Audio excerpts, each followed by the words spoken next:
Selamat pagi kepada seluruh mahasiswa yang mengikuti mata kuliah ini. Assalamualaikum warahmatullahi wabarakatuh. Pada kesempatan tatap muka pertama ini, sekurang-kurangnya kita akan menjelaskan atau mendiskusikan lebih jauh eh, terkait ekonomi internasional ini. Ya, sebagaimana pula lazimnya kita di pertemuan pertama itu kita juga akan membahas hal yang sama, yaitu pertama introduksi, introduksi perkenalan. Yang kedua pengantar tentang ekonomi internasional. Setidaknya pada pertemuan tatap muka pertama itu kita akan mendeskripsikan bagaimana secara fundamental ekonomi internasional itu sebagai mata kuliah dijalankan dan dikembangkan dari tahun ke tahun sebagai mata kuliah wajib di Fakultas Ekonomi atau sekolah tinggi ilmu ekonomi lainnya. Ya. Tentu yang paling pokok adalah RPS atau Rencana Pembelajaran Semester. RPS ini dulu kita kenal sebagai silabus atau SAP, Satuan Acara Pembelajaran. Nah, di Permenristek yang baru atau ketentuan pemerintah yang baru itu dikenal istilah RPS atau Rencana Pembelajaran Semester. Nah, karena ini pertemuan pertama, tentu banyak dari kalian sudah mengenal saya karena kita sudah pernah berjumpa pada tatap muka terdahulu. Yang kedua, saya sudah memperhatikan jumlah mahasiswa, ya, sebagian besar sudah mengenal saya, karena itu kita bisa skip untuk sementara introduksi di antara kita. Yang kedua adalah pengantar, nanti setelah RPS saya ulas atau kita diskusikan bersama, kita lihat apa sih komponen dan struktur daripada pembelajaran ekonomi internasional ini. Nah, sambil saya memperlihatkan slide-nya, slide RPS ini, yang pertama yang ingin saya sampaikan adalah bahwa mata kuliah ini pada dasarnya terdiri atas dua bagian besar. Ya.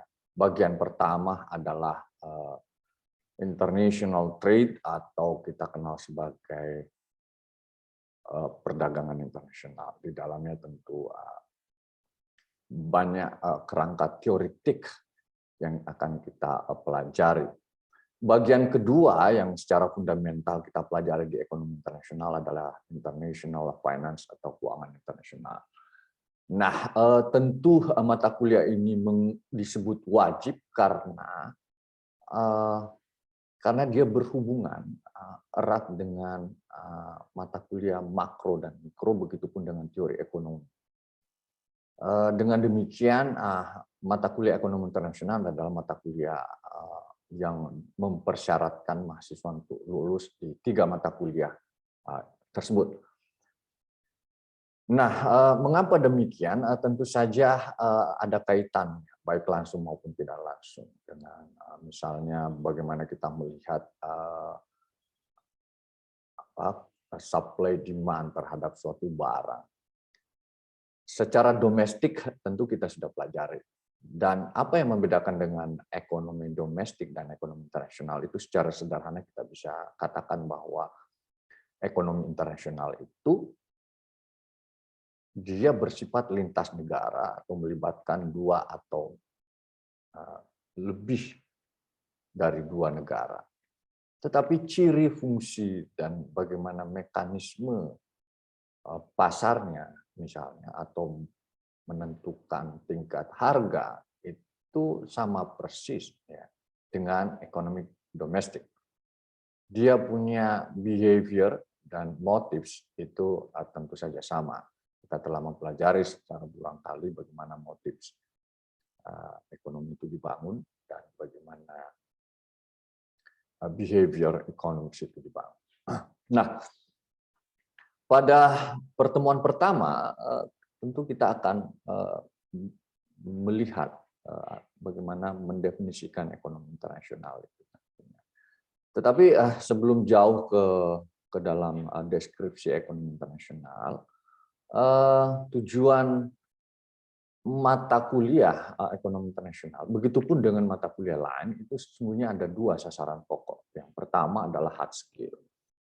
Hard skill itu berkaitan dengan peningkatan kemampuan kognitif. Jadi dulu kita kenal ada tiga aspek: aspek kognitif, afektif, dan psikomotorik. Nah, kognitif itu bertalian atau berhubungan langsung dengan kemampuan atau kapasitas mahasiswa menangkap seluruh aspek yang menyangkut substansi atau materi muatan dari ekonomi internasional itu.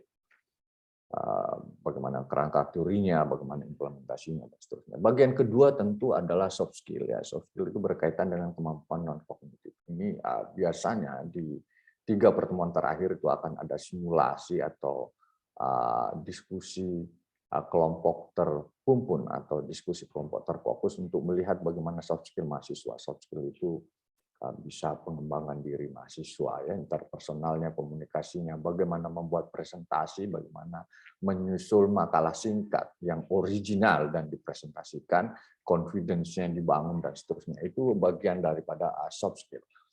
Nah, pertemuan pertama kita akan melihat bagaimana definisi ekonomi internasional itu sendiri, lalu apa cakupannya. Nanti kita akan lihat ya, cakupannya secara sekilas. Saya telah gambarkan 2 dimensi pokok dari ekonomi internasional. Nah, pada pertemuan kedua nanti kita akan mendalami apa yang kita sebut dengan teori dasar daripada perdagangan internasional. Jadi sebelum UTS itu kita akan mendalami kerangka teoretik daripada perdagangan internasional. Di dalam perdagangan internasional itu ada teori dasar yang kita fundamental teori atau basic teori yang dikemukakan oleh the founding fathers of economics, yaitu Adam Smith, tentang absolute advantage, atau kita biasa mengenalnya teori basic teori, atau di dalam kerangka ekonomi mikro itu menggunakan satu faktor produksi. Tentu kita sudah tahu 3 faktor produksi di dalam ilmu ekonomi itu. Itu sebabnya dia disebut sebagai pure theory. Pure theory karena hanya menggunakan satu faktor produksi, yaitu labor atau tenaga kerja. Nah, di dalam teori dasar ini selain Adam Smith, kita melihat model Ricardian. Model Ricardian atau David Ricardo yang menguatkan dalil teori dasar daripada Adam Smith dengan comparative advantage. Nah, lalu di pertemuan ketiga kita akan melihat teori perdagangan lanjutan. Ya, di situ ada teori yang menggunakan 2 faktor produksi atau lebih. Ya. Di situ ada teori HO atau Hecher-Ohlin, ya, dan banyak lagi yang akan kita pelajari di teori-teori modern. Kita sebutnya sebagai teori modern daripada perdagangan internasional. Nah, pada bagian keempat atau tatap muka keempat kita akan fokus kepada kebijakan perdagangan. Kebijakan perdagangan ini pada dasarnya atau semula itu dia disebut dengan proteksi. Kenapa? Karena di dalamnya memang memproteksi. Apa yang diproteksi tentu kita akan lihat atau mempelajari lebih jauh tentang beberapa kurva. Ya. Antara lain adalah kurva tarif impor, kurva kuota impor, dan subsidi impor. Dari situ nanti kita akan melihat tabel, ya, untuk melihat siapa yang untung dan yang rugi, ya, di dalam pelaksanaan daripada kebijakan perdagangan atau proteksi tersebut. Misalnya kita akan lihat kalau menggunakan tarif impor itu apakah pemerintah untung, apakah produsen rugi, apakah konsumen untung atau rugi, apakah ada surplus konsumen atau surplus produsen. Nah, pada bagian kelima kita akan melihat bagaimana globalisasi itu mempengaruhi perdagangan internasional. Globalisasi erat kaitannya dengan perdagangan internasional. karena di dalamnya ada liberalisasi perdagangan. Liberalisasi perdagangan itu biasanya pada pengantar akan saya jelaskan bagaimana pendapatan nasional suatu negara itu dibangun dengan kita misalnya melihat bagaimana persamaan matematika daripada agregat demand atau yang kita simbolkan dengan DA itu ada konsumsi, ada di dalamnya ada konsumsi atau akumulasi daripada konsumsi, ya, saving, ya, investasi swasta maupun pemerintah, government expenditure itu yang disebut dengan perekonomian tertutup. Kalau perekonomian terbuka biasanya ada agregat demand itu di persamaan terakhirnya itu ada plus ekspor minus impor. Itu net ekspor itu menunjukkan keterbukaan suatu negara. Itu sebabnya persamaan itu kita sebut sebagai perekonomian terbuka. Nah, kita akan lihat bagaimana liberalisasi perdagangan itu dalam konteks negara berkembang. Pada pertemuan ke-6 ini juga menarik karena perdagangan itu rupanya menjadi salah satu faktor kunci di dalam meningkatkan perdagangan, meningkatkan pendapatan nasional. Jadi kalau net ekspornya tumbuh, tentu saja Y atau agregat demand-nya itu ikut naik. Nah, di integrasi ekonomi atau di pertemuan ke-6 itu kita akan melihat bagaimana negara-negara itu engagement atau melakukan pembauran atau penyatuan atau kita sebutnya sebagai unifikasi. Ya, kita mengenal unifikasi, ada unifikasi ekonomi, ada politik dalam terminologi ekonomi internasional ini kita menyebutnya sebagai integrasi ekonomi karena ada kerangka teori yang dibangun oleh Dominic Salvatore, itu terkenal sekali dengan teorinya tentang integrasi ekonomi, tahapan-tahapan integrasi ekonomi, dan Paul Krugman sebagai buku teks yang kita acu sebagai buku utama di dalam ekonomi internasional itu. Di dalam integrasi ekonomi itu kita akan melihat bagaimana trade creation dan trade diversion itu dibangun.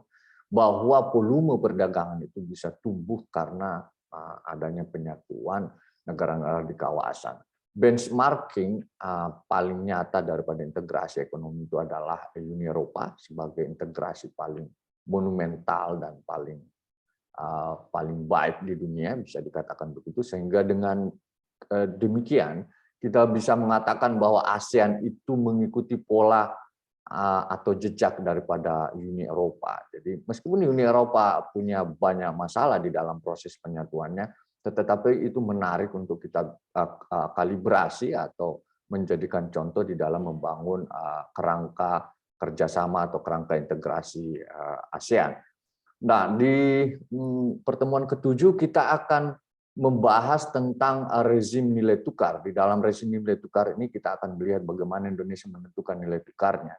Kita akan melihat rezim nilai tukar itu, masing-masing pilihan nilai tukar itu memiliki konsekuensi-konsekuensi, sama dengan doktrin yang akan kita jumpai juga nantinya, apa yang disebut dengan trinitas yang mustahil atau the impossible trinity di dalam doktrin moneter.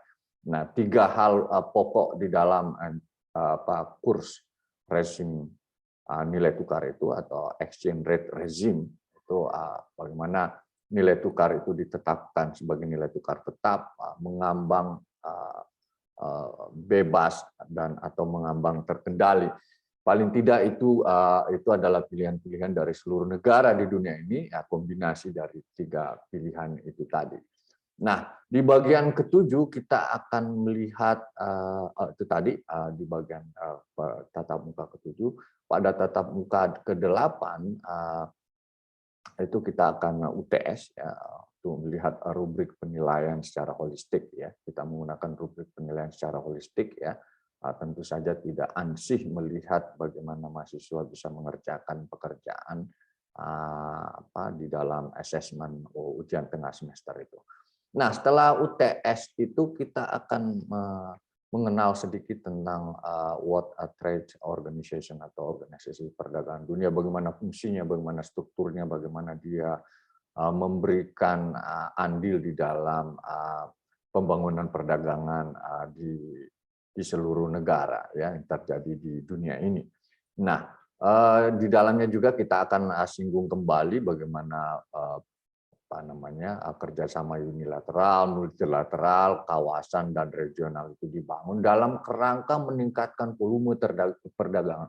Jadi sekali lagi bahwa mata kuliah ini sangat erat kaitannya dengan kerangka perdagangan internasional di dalam meningkatkan tentu saja kesejahteraan. Karena itu bisa benang merahnya adalah welfare effect itu. Welfare effect itu bagaimana mendorong pertumbuhan ekonomi atau pendapatan nasional di suatu negara itu bisa tumbuh karena adanya net ekspor yang tumbuh. Nah, di pertemuan 10 kita kembali lagi menyajikan kebijakan perdagangan lain yaitu international cartel dan dumping. Kita akan mendalami itu praktek praktek ya boleh kita sebut sebagai praktek curang ya di dalam mendorong peningkatan volume perdagangan suatu negara atau suatu kawasan kalau dia berintegrasi bersama-sama dengan negara lain di dalam satu kawasan. Nah, tentu saja di dalam rezim nilai tukar kita kembali ke sesi tatap muka yang menyoal rezim nilai tukar itu ada teknik bagaimana nanti kita akan lihat bagaimana suatu negara itu mendevaluasi mata uang ya dalam rangka meningkatkan volume ekspornya. Misalnya devaluasi yuan, China melakukan melakukan teknik yaitu melemahkan mata uangnya dalam rangka meningkatkan kinerja ekspor. Karena nilai tukar yang lemah itu adalah insentif dalam pertumbuhan ekspor suatu negara. Nah, di pertemuan ke-11 kita akan melihat konsep dan implementasi ekspor impor. Ini mungkin lebih banyak soal teknis ekspor impor, bagaimana di dalamnya juga ada alat pembayaran yang populer di dalam kerangka perdagangan seperti LC ya, letter of credit atau LC di dalam penggunaan atau cara bertransaksi antara satu entitas bisnis dalam suatu negara dengan entitas bisnis di negara lain. Nah, di bagian ke-12 selanjutnya adalah tatap muka ke-12 itu kita akan mendalami balance of payment atau neraca pembayaran. Tentu saja secara deskriptif kita akan memahami apa itu neraca pembayaran, di dalamnya itu bagaimana kita akan mengenal dan memahami struktur daripada neraca pembayaran yang terdiri atas beberapa neraca ya sebelumnya kita mengenal apa itu neraca, apa itu aktiva. Tetapi di dalam balance of payment ini kita akan melihat lebih jauh bagaimana neraca dagang itu di dalam strukturnya kita sebut sebagai neraca transaksi berjalan atau current account. Current account itu di dalamnya salah satu yang paling besar akunnya adalah neraca perdagangan, lalu ada neraca modal ya. Neraca modal itu bagian daripada neraca ya di pengantar manajemen biaya biasanya kita diperkenalkan apa saja yang di dalam neraca itu terdiri atas apa saja. Misalnya ada aktiva tetap, ada aktiva lancar, ada modal dan seterusnya ya. Di dalamnya ada modal, ada obligasi atau kewajiban ya. Nah, di dalamnya itu sebabnya di dalam neraca pembayaran ada neraca modal ya, neraca modal sebagai basic pemahaman dasar daripada kita mengenal suatu neraca. Nah, di sekurang-kurangnya 3 pemahaman ya. Di situ adalah neraca transaksi berjalan, neraca modal dan neraca keuangan lainnya. Nah, di pertemuan ke-13 kita akan karena BOP ini kelihatannya butuh 2 sesi, maka di pertemuan ke-13 kita akan melanjutkan bagaimana balance of payment itu dicatat oleh Otoritas Moneter Bank Indonesia. Sebegitu pentingnya ya karena merupakan informasi penting bagaimana pemerintah mengambil kebijakan makroekonomi. Nah, di pertemuan ke-14 kita akan melihat pasar valuta asing ya. Kita bagaimana pasar falas itu bekerja ya. Siapa saja yang terlibat di dalamnya, bagaimana mekanismenya dan lain-lain. Di pertemuan ke-15 kita melihat sama terkait dengan pasar valuta asing ya, dan di dalam tatap muka 14-15 ini kita juga akan sedikit memperkenalkan bisnis internasional, international business, yaitu bagaimana MNC atau multinational company atau transnational company ini bekerja ya sebagai bagian dari suatu terminologi globalisasi dan kerangka liberalisasi perdagangan. Nah, saya kira itu ya yang akan kita pelajari di dalam ekonomi internasional ini, mata kuliah International Economic ini. Nah, pada bagian selanjutnya saya akan mempersilahkan kalau ada pertanyaan. Jika tidak ada, kita melangkah ke bagian pokok lainnya di dalam tatap muka pertama ini, yaitu bagaimana kita mendefinisikan ekonomi internasional itu secara textbook tentunya, karena kita tetap harus mengacu pada buku teks yang jamak digunakan di seluruh dunia untuk mata kuliah International Economics ini. Silakan jika ada pertanyaan.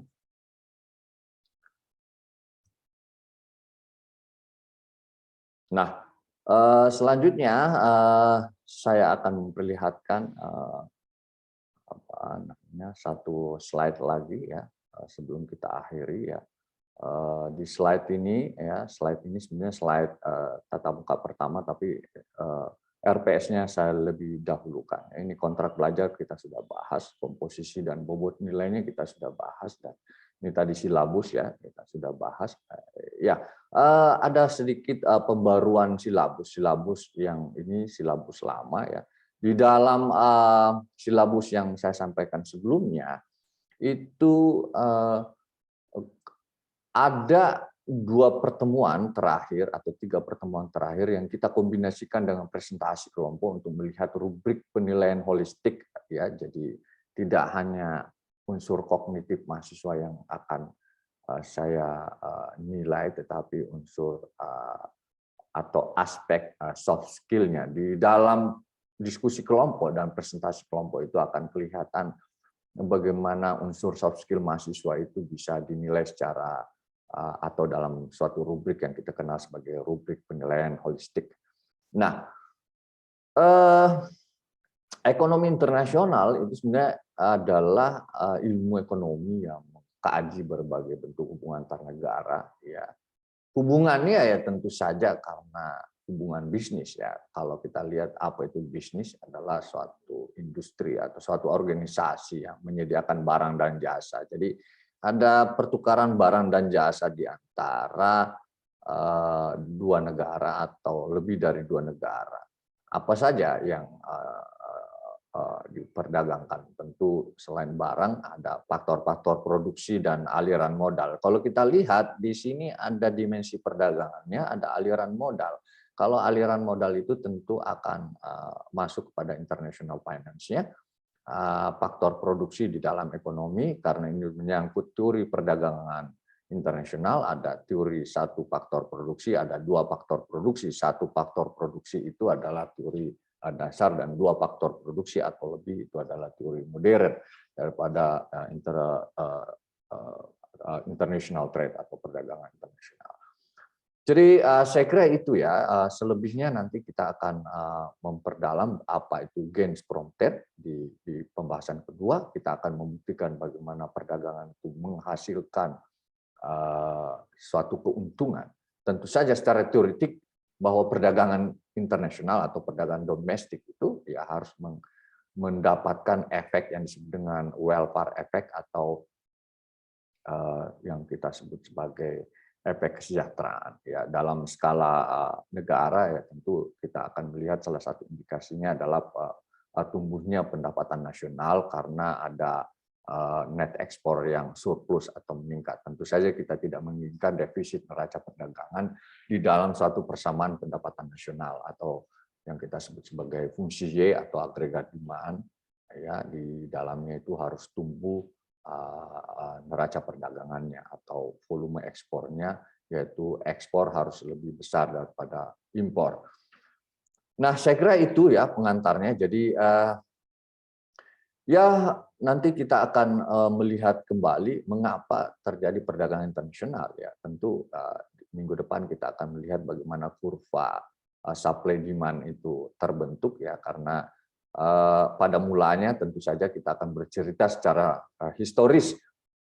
Pada mulanya orang akan mengkonsumsi apa yang diproduksi ya, tapi lama kelamaan kan orang yang dikonsumsi itu ya harus memiliki nilai saving atau nilai tabungan. Jadi secara naluriah kita melihat agregat demand itu dibentuk pada mulanya karena konsumsi itu apa yang kita produksi itulah yang kita konsumsi. Bagaimana kalau dia over supply?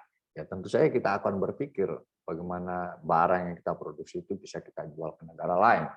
Dan sama saja apa yang defisit di kita, atau misalnya ada demand yang tidak bisa dipenuhi oleh supply atau produksi di dalam negeri, tentu saja kita akan impor.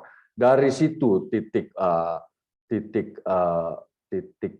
pentingnya bagaimana nanti mata kuliah ini kita akan bahas ya satu demi satu dalam 14 kali pertemuan. Saya kira itu pertemuan pertama yang kita fokuskan membahas RPS. Jika tidak ada pertanyaan, tatap muka ini saya tutup. Ya, demikian sampai ketemu minggu depan.